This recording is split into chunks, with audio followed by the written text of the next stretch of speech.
산업 리포트 더 팩트에서 오늘 팩트 체크 들어가 보겠습니다. 김수경 캐스터, 최현주 전문가입니다. 어서 오십시오. 안녕하십니까. 네, 안녕하세요. 안녕하세요. 오늘 어떤 산업일까요? 보시죠. 오늘의 산업 리포트 DB금융투자의 분석입니다. 유통업종이고요. 불평등한 회복, 투자 의견은 따로 제시하지 않았습니다. 네, 리오프닝 기대감이 있던 종목군들이 최근 들어서 되돌림을 많이 보여주고 있고요. 그런 리오프닝 기대감 속에서도 사실 좀 크게 움직이지 않았었던 묵직한 섹터입니다. 유통업종에 대해서 오늘 좀 살펴보도록 할 텐데요. 먼저 좀 큰 그림을 이야기하고 있네요. 최근 나타나고 있는 소비 시장의 트렌드를 분석하고 있다고요? 네, 굉장히 명확하게 한 줄로 이 팬데믹 기간 동안에 두드러진 변화 흐름을 표현하고 있는데 오픈런을 하면서도 다이소 쇼핑을 좋아하는 시대다. 또 네. 저희 얘기를 하는 것 같아가지고 예. 좀 찔리기도 한데 이 극단적인 소비 양극화라고 좀 얘기를 하고 있습니다. 때문에 팬데믹 기간 동안에도 백화점 매출 좋았잖아요. 명품 중심으로 해서 최대 매출액 달성하기도 했고요. 또 온라인 중고거래 플랫폼 같은 경우에는 카테고리를 불문하고 역대급 지금 호황을 맞고 있는 그런 상황입니다. 여기에 대해서 희소성에 대한 값어치 지불에 굉장히 소비자들이 너그러워졌기 때문에 나타나고 있는 현상이다. 이렇게 분석하고 있고요. 그리고 세분화되고 있는 취향은 기존에 사용하던 제품 거래하는 요즘에 플랫폼 굉장히 많이 생겼잖아요. 리커머스라는 새로운 시장까지도 현재 만들어내고 있는 그런 상황입니다. 그런데 이제 문제는 여기서 안타깝게도 이런 트렌드를 그러면 국내 업체들이 잘 따라가고 있느냐, 특히 대형사들의 움직임을 좀 주목해봐야 될 것 같은데 설 자리가 좀 좁아지고 있다는 게 문제라고 지적을 하고 있습니다. 오픈런 같은 경우도 아마 해외 명품도 이제 구매하시려고 또 많이 가시잖아요. 또 다이소 쇼핑은 또 전혀 이런 대기업들과 어떤 상품과는 조금 거리가 있기 때문에 이렇게 좀 얘기를 하고 있는데요. 그리고 요즘에 물건 사실 때 보면은 저만 해도 라이브 커머스를 통해 가지고 이제 상품을 자주 접하게 됩니다. 그래서 또 사기도 하는데 이런 경로를 아마 이용하시게 될 거예요. 때문에 이런 새로운 마케팅 방식의 등장이 기업에는 좋겠냐. 아무래도 비용 부담을 가중시키기 때문에 이것도 기업 가치를 조금 훼손할 수 있는 요인이라고 언급을 하고 있습니다. 그리고 요즘 플랫폼이 너무 많죠. 즉 커머스, 인스타그램 이런 것들을 통해서도 아마 제품을 많이 접하실 것 같은데 영역을 넘나들면서 집중력을 발휘하고 있는 여러 플랫폼이 등장하고 있기 때문에 브랜드의 협상력을 위태롭게 좀 만들고 있다라는 점을 지적하고 있고요. 이제는 글로벌 명품 브랜드까지 D2C를 강화하면서 수익성 방어에 총력을 기울이고 있는 상황이라는 점을 언급하고 있습니다. D2C 같은 경우에는 유통사항을 통하지 않고 소비자를 바로 자사몰로 유입을 시켜가지고 소비자에게 직접 이제 판매하는 이커머스 형태를 취하고 있는데 명품 브랜드들이 이런 방식을 많이 취하고 있습니다. 그렇습니다. 지금 말씀해 주신 내용 중에서 정말 많은 소비 트렌드들이 다 들어가 있다는 생각이 들어요. 마지막에 D2C까지 얘기를 해 주셨는데 명품 브랜드들도 자사몰을 만들어서 그쪽에서 결제가 이루어지게끔 합니다. 오픈런을 하다 보니까 그렇게 가서 줄 서느니 그래도 거기서 살 수 있는 걸 사겠다 해서 주문하시는 분들도 계시고 이게 보복 소비의 일종으로 여행을 가지 못하다 보니까 억눌려 섰던 것들을 소비하는 분들이 지금까지도 계속 나오고 있는 것 같아요. 여기에 리커머스, 리셀 시장이죠. 재판매를 하는 시장이 워낙 발달하다 보니까 이런 명품들을 정말 어린 나이서부터 소비하는 분들이 늘어나기 시작했고요. 다시 팔면 되니까. 맞아요. 그 돈이 다시 들어오거든요. 또 거의. 재테크 수단으로 활용하기도 하고요. 예, 거의 산 금액이 들어오기도 하니까 실컷 몇 개월, 1년 이렇게 쓰고 파시는 분들도 계시고요. 이렇게 24시간 소비할 수 있는 이런 시장이 열렸고 이런 것들이 대형사 위주로 되는 것이 아니라 스타트업, 작은 기업들 혹은 1인 마켓 위주로 형성이 되고 있다는 것들, 이런 것들이 사실 유통 기업들이 좀 헤쳐나가야 되는 그런 환경이고요. 또 이용할 수 있는 것들을 잘 활용해서 뭔가 또 새로운 사업 모델을 낼 수 있는지 잘 지켜봐야 될 것 같은데요.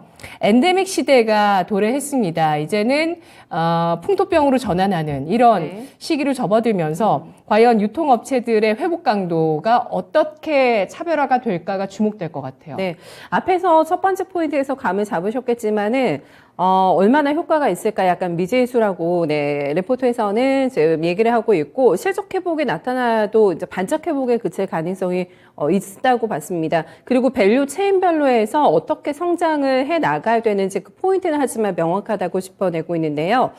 패션 브랜드 같은 경우에는 라이선스 비즈니스 모델을 이제 활용해서 브랜드에 대한 소구력을 제고해야 되고, 그리고 이제 국내 시장에 갇혀 있을 수가 없잖아요. 해외 시장에 진출을 해야 되는데 워낙에 경쟁이 치열합니다. 그렇기 때문에 패션 브랜드 업체들 최근에 보면 주가 좋지 않은 상황인데, 이런 좀 컨셉을 가지고 있는 종목들 생존할 거라고 보고 있고요. 화장품 같은 경우에는 선진국에서의 인지도가 이제 개선이 돼야 되고요. 중국 시장 많이 어렵습니다. 지금 중국을 비롯한 어떤 성장 국가에서의 점유율을 넓혀 나가는 게 관건이라고 보고 있고, 의류 제조업 같은 경우에는 생산 이제 내재화를 통해서 규모의 경제를 실현해야 되는 부분들, 그리고 이제 기술 개발력을 요하는 게 이제 화장품 제조업 쪽인데, 이 ODM 비중 확대와 이를 통한 고객사를 조금 넓혀 나가는데 집중하는 기업들이 시장에서 살아남을 거라고 봤습니다. 작년 같은 경우는 시장의 회복이 이제 소비 증가에 기인한 것이었다면 올해는 조금 다르게 보고 있는데요. 지금 가장 키워드가 글로벌 공급망 차질입니다. 그렇기 때문에 뭐 화장품 업체들도 많은 어려움을 겪고 있는 상황인데, 여기에 기반한 전반의 단가 인상이 진행이 되고 있고요. 즉 핍니다. 인플레이션이 주요할 것이라고 보기 때문에 요거를 좀 돌파할 수 있는 기업들, 그러려면 정말 비싸게 팔더라도 살 만큼의 어떤 경쟁력을 가지고 있거나 이런 포인트들이 있어야 된다라는 점 함께 언급을 하고 있습니다. 카테고리별로 보면은 아무래도 고소득층을 좀 타겟으로 하는 뭐 럭셔리 패션이라던가, 최근에 저희 얼마 전 레포트에서 골프 관련된 종목들 보내드리기도 했는데, 골프 같은 클럽 스포츠 브랜드의 성장이 예상이 된다고 했고요. 화장품 같은 경우는 이제 노마스티크 시대를 준비하게 되면서 기초보다는 색조, 요즘에 강한 시장이 강한 또 업체들이 조금 더 경쟁력 있을 거라고 판단하고 있습니다. 네. 그렇습니다. 이번 1분기 실적 시즌을 통해서 가격 전이력이 있는 기업, 브랜드력이 있는 기업들, 미국에서도 뭐 테슬라가 입증을 했고요. 국내 기업들 가운데서도 이런 기업들이 시장에 주목을 받고 있는데, 역시 마찬가지로 유통 소비재 쪽에서도 그런 기업들을 봐야 된다라는 의견을 주고 있고요. 양극화 소비에 따라서 럭셔리 패션, 골프, 그리고 색조 화장품 쪽에 대해서 관심을 가지자는 의견을 주고 있습니다. 종목별로 좀 본다면 어떻게 압축 대응을 할 수 있을까요? 아무래도 이런 조건을 충족해야 되는 기업들을 픽하셔야 돼가지고 종목의 범위가 그렇게 넓을 것 같지는 않습니다. 제시하는 종목들 잘 확인해 보시면 좋겠는데, 일단은 글로벌 브랜드 라이선스를 활용해서 아시아 시장의 어떤 공략을 확대하고 있는 FNF에 대해서 탑픽으로 제시하고 있는데, 제가 지금 올라오기 딱 전에 현재가로 보니까 아직 조정 양상이 좀 깊어요. 신고점 대비해서 33% 정도 눌림목이 있기 때문에 아직은 뭐 주가 회복이 나타나지 않고 있는 단계에서의 좀 좋게 보고 있는 종목이라고 할 수가 있겠고요. 최근에 조정이 있었던 거는 지금 상해, 그러니까 아무래도 중국의 봉쇄 조치로 인해서 FNF에 대한 투자 심리가 좀 약화가 됐습니다. 그 영향도 있고요. 하지만 출점 속도 대비해서 점단, 그러니까 지금 점당 매출 성장폭이 좀 클 만큼 현지 수요가 탄탄하기 때문에 실적에 대한 우려는 앞으로는 그렇게 크게 가져가지는 않을 거라고, 실적은 좀 회복될 가능성을 높게 보고 있고요. 중국에서 워낙에 브랜드 선호도가 높다고 합니다. 그렇기 때문에 일시적인 주가 충격을 조금 매수 기회로 활용하자, 이렇게 보시면 되겠고요. 그리고 이제 차선호주가 한세 실업을 봤는데 전방 시장의 회복이 나타나고 있는데 그 낙수 효과를 누리는 기업이 될 거라는 점, 이게 좀 포인트입니다. 상반기에 보면은 오더 볼륨화가 나타나고 있다고 해요. 한 20% 정도가 잡혔고, 불황기 이제 마무리 국면에 접어들게 되면서 미국은 굉장히 빠르게 의류 소비 회복이 나타나고 있는 상황인데, 이 공급자 중심으로 시장이 재편이 되면서 오더를 선별 수주하고 있다고 합니다. 그만큼 어떤 갑의 위치라고 할 수가 있겠는데, 그렇기 때문에 긍정적이라고 보고 있고요. 화장품에서는 한국콜만 좋게 봤습니다. 기술 개발력도 있고, 그리고 캐파 기반에서 중국에서 로컬 색조 화장품을 한국콜만 주문을 많이 넣는다고 해요. 잘 만든다고 소문이 나가지고, 이런 색조 시장이 또 중국이 빠르게 성장하고 있기 때문에 그 수혜를 입을 것이라고 보고 있고요. 전방 매크로 지표와 연관성이 조금 낮다, 이런 점도 상대적인 투자 매력을 높이는 요인이라고 지적하고 있습니다. 네, 종목 선별에서는 전통 유통주는 올라오지 않았습니다. 브랜드가 있는 업체라든지 의류와 화장품의 OEM 업체, 이렇게 해서 세 가지 제시를 하고 있는데요. FNF 하면 뭐 MLB라는 브랜드가 워낙 중국에서 인기가 많고 그 인기가 여전하다고 합니다. 그리고 뭐 아이든 또 성인이든 아이들은 남자아이들 또 모자로 이렇게 포인트 주기가 좋은데 그게 MLB 브랜드 선택하시는 분들 국내에서도 많으시고 또 아주 힙하고 좀 가성비가 있는 그런 의류 브랜드로 MLB가 또 떠오릅니다. FNF, 한세실업 그리고 한국콜마까지 탑픽으로 증권사에서 꼽고 있습니다. 최현재 전문가님의 인사이트 얻어볼게요. 먼저 의류 쪽을 좀 보면은 국내 의류 내수 판매가 1분기에 판매를 호조를 기록했고 2분기 이후서부터 이제 실적 개선이 본격적으로 회복될 것으로 좀 보고 있습니다. 방역 해제로 인해서 외출하고 이제 활동이 좀 증가하면서 의류 판매가 증가한 것으로 보고 있고요. 일상 회복으로 되면은 결국에는 의류 소비는 앞으로도 계속적으로 증가할 것이다. 그렇게 보고 있습니다. 글로벌 패션 시장의 호조로 국내 OEM 업체는 호황인데요. 뭐 한세실업, 영업무역 등이 있겠죠. 최근 원달러 환율이 급등하면서 지금 달러 강세로 인해서 실적이 추가적으로 개선될 것으로 보고 있습니다. 그동안 이제 OEM 업체 대비 국내 이제 내수 판매를 주로 하는 국내 의류 업체들 같은 경우는 실적 개선 폭이 크지 않았는데 이쪽 내수 의류 업체를 좀 이제는 좀 주목해 봐야 될 것으로 보고 있는데요. 1분기 실적은 국내 내수 의류 업체들 같은 경우에 예상치를 상회할 것으로 보고 있고요. 1월, 2월 의류 판매가 지금 증가했습니다. 전년 대비 각각 25%, 7% 증가했고요. 지금 엔데믹으로 국내 소비 수요가 빠르게 확산하면서 소비의 양극화 현상이 좀 더 나타날 것으로 보고 있어가지고 럭셔리 브랜드 수요 확대가 예상이 되고 있습니다. 그 다음에 화장품 쪽을 보면은 역시 뭐 일상 회복으로 실적 개선이 기대가 되고 있고요. 외부 활동이 능면은 의류 하고 같이 뭐 제품 판매는 증가할 것으로 보고 있습니다. 실외 마스크 착용 해제 계속적으로 다음 달서부터 얘기가 나오고 있는데 색조 화장품은 그럼 수요가 더 늘어날 것으로 보고 있고요. 지금 중국의 봉쇄 조치가 계속되고 있죠. 베이징까지도 계속되고 있는데 그렇게 본다면 중국 매출 의존도가 큰 기업은 타격을 받을 것으로 보고 있습니다. 아모레퍼시픽, LG생활건강 등이 되겠고요. 중국 소비 회복 여부에 따라서 지금 화장품 기업들의 펀더멘털 개선 여부가 좀 판단이 가능할 것이다. 그렇게 보고 있고요. 중국의 방역 완화 시에는 중국 매출 증가가 예상되지만 단기적으로는 봉쇄 조치 때문에 불확실성이 크다 이렇게 정리해드리겠습니다. 지금 강력한 방역 정책으로 대형 화장품주들의 추세적 반등은 시간이 걸릴 것으로 보고 있고요. 국내 화장품 산업의 미래는 역시 중국이 쥐고 있다 이렇게 좀 보고 있습니다. 중국 수출 비중이 약 60% 이상이기 때문에 그렇게 보고 있습니다. 중국 내 지금 경쟁 심화가 되면서 판가도 낮아지고 있고 인플루언서의 의존도가 증가하면서 마케팅 비용이 증가하고 있는 점도 부정적이고 중국 시장은 뭐 중장기적으로 화장품 시장 저성장 국면으로 들어갔다 이렇게 보고 있고요. 결국에는 경쟁 심화로 인해서 수익성이 악화가 예상이 된다 이렇게 보고 있습니다. 네.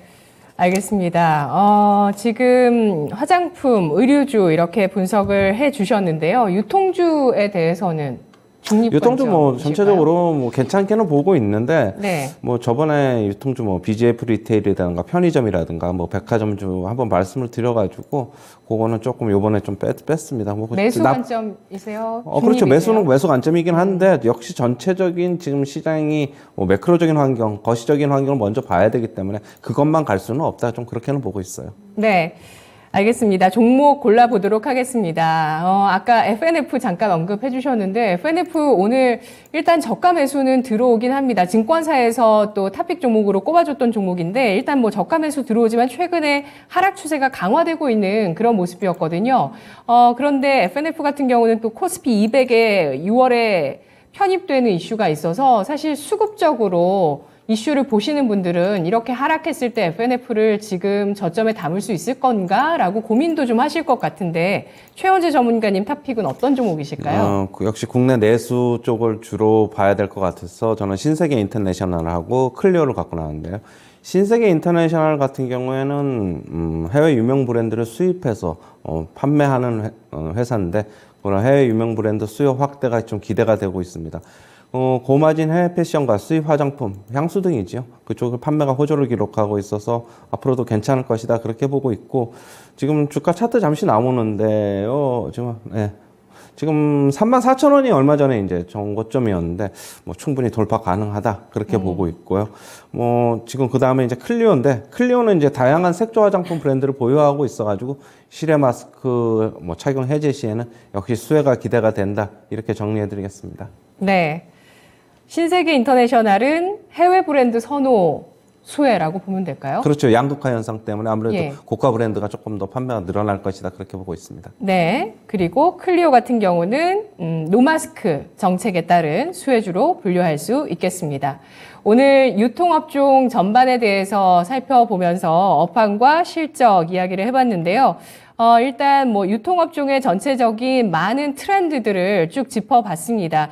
그러면서 업황 상황에서는 작년 같은 경우는 보복 소비에 따른 Q의 증가, 양의 증가였다면 올해는 글로벌 공급망 차질에 기반한 전반적인 단가 인상, 인플레이션, 가격 인상의 수혜 섹터가 될 것으로 예상을 하고 있는데요. 양극화 소비를 주목하면서 종목을 골라내고 있습니다. 증권사에서는 FNF 중국 쪽의 성장 기대감, 여전히 중국의 봉쇄 정책이 있지만 성장에 대한 기대감 유효하다라는 관점을 제시하고 있고요. 한세실업 같은 경우는 오더를 선별해서 수주하는 공급자 중심 시장 재편에 따른 수혜주로 예상하고 있습니다. 의류 OEM, 미국 쪽의 의류 소비도 늘어나고 있고요. 이 밖에 한국콜마, 중국 쪽에서 색조 시장이 성장하면서 수혜를 입을 종목으로 분석하고 있습니다. 최현재 전문가는 오늘 관심주 가운데서 신세계 인터내셔널과 클리오 이 두 가지 종목을 꼽고 있는데요.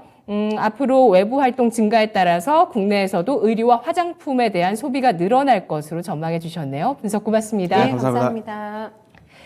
산업리포트 더 팩트였습니다.